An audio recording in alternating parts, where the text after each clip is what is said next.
টি-20 বিশ্বকাপ 2026 থেকে যদি বাংলাদেশকে বাদ দেয়া হয় তাহলে পাকিস্তানও এবারের বিশ্বকাপ বয়কট করবে। টি-20 বিশ্বকাপ 2026-এ পাকিস্তানও অংশগ্রহণ করবে না।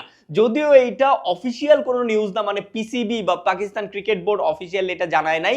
এই নিউজটা পাওয়া গেছে পাকিস্তানি মিডিয়া থেকে, এবং পাকিস্তানি মিডিয়াও আসলে অনেকটা ইন্ডিয়ান মিডিয়ার মতোই। সো তারা দুজনেই আসলে প্রচুর ফেক নিউজ স্প্রেড করে। সো পাকিস্তানি মিডিয়াকেও আসলে খুব একটা বিশ্বাস করার কিছু নাই।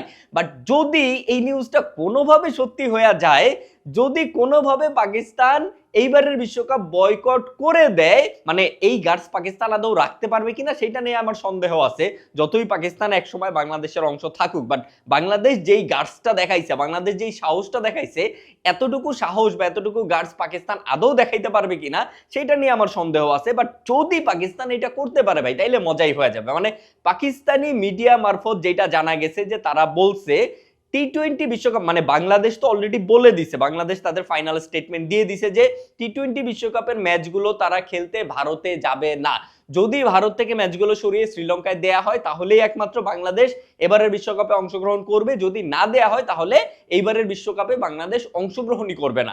এটা বাংলাদেশ অফিসিয়ালি জানায় দিছে। বাট আইসিসি কিন্তু এখন পর্যন্ত অফিসিয়ালি কিছু বলে নাই যে বাংলাদেশকে আমরা একদম বিশ্বকাপ থেকে বাদ দিয়ে সেখানে তার রিপ্লেসমেন্টে স্কটল্যান্ডকে ইনভলভ করছি। এটা আইসিসি এখন পর্যন্ত অফিসিয়াল স্টেটমেন্ট দেয় নাই।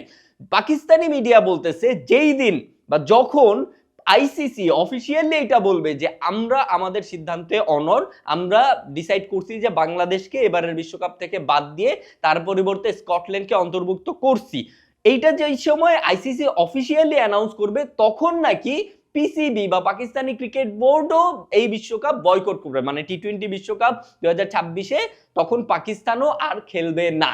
এইটা আসলে ওই যে বললাম যে এইটা আসলে কোনো ট্রাস্টেড নিউজ না, এটা পাকিস্তানি নিউজ। পাকিস্তানি নিউজ অনেকটা ইন্ডিয়ান নিউজদের মতোই, তারা দুজনেই ফেক নিউজ স্প্রেড করে। সো পাকিস্তানি নিউজকে বিশ্বাস করার খুব একটা নাই। বাট যদি যদি পাকিস্তান এই কাজটা করতে পারে, যদি পাকিস্তান বাংলাদেশের মতো সাহস দেখাইতে পারে, বাংলাদেশের মতো গার্ডস নিয়ে তারা এই কথাটা বলতে পারে এবং এবারের বিশ্বকাপ বয়কট করতে পারে পাকিস্তান, ভাই মজাই হয়ে যাবে ভাই। মানে ওই যে বলছিলাম না যে ইন্ডিয়ার এমন একটা সিচুয়েশন হবে যে ইন্ডিয়ার সাথেই খেলতে হবে, India versus Bharat, India versus Hindustan, India versus অখণ্ড ভারত, এইরকম সিচুয়েশন হয়ে যাবে ইন্ডিয়ার ভাই এক সময়। কারণ আস্তে আস্তে বাংলাদেশ, পাকিস্তান, শ্রীলঙ্কা, আফগানিস্তান, এরকম, মানে আফগানিস্তান না, সরি, আফগানিস্তান তো সবসময় ইন্ডিয়ারে চাইতেই যাবে, সেটা আলাদা বিষয়। বাট অন্যান্য যেসব দেশ আছে তারা আস্তে আস্তে ইন্ডিয়া বিমুখ হয়ে যাবে, সবাই ইন্ডিয়াকে বয়কট করা শুরু করবে। সো ইন্ডিয়ায় কেউ খেলতেও আসতে চাইবে না, ইন্ডিয়ার সাথেও খেলতে আসতে চাইবে না। ইন্ডিয়ার যদি কোনো আন্তর্জাতিক টুর্নামেন্ট হোস্ট করে সেখানেও তারা খেলতে আসতে চাইবে না। অলরেডি যেমন পাকিস্তান আসতে চায় না, বাংলাদেশও যাইতে চায় না।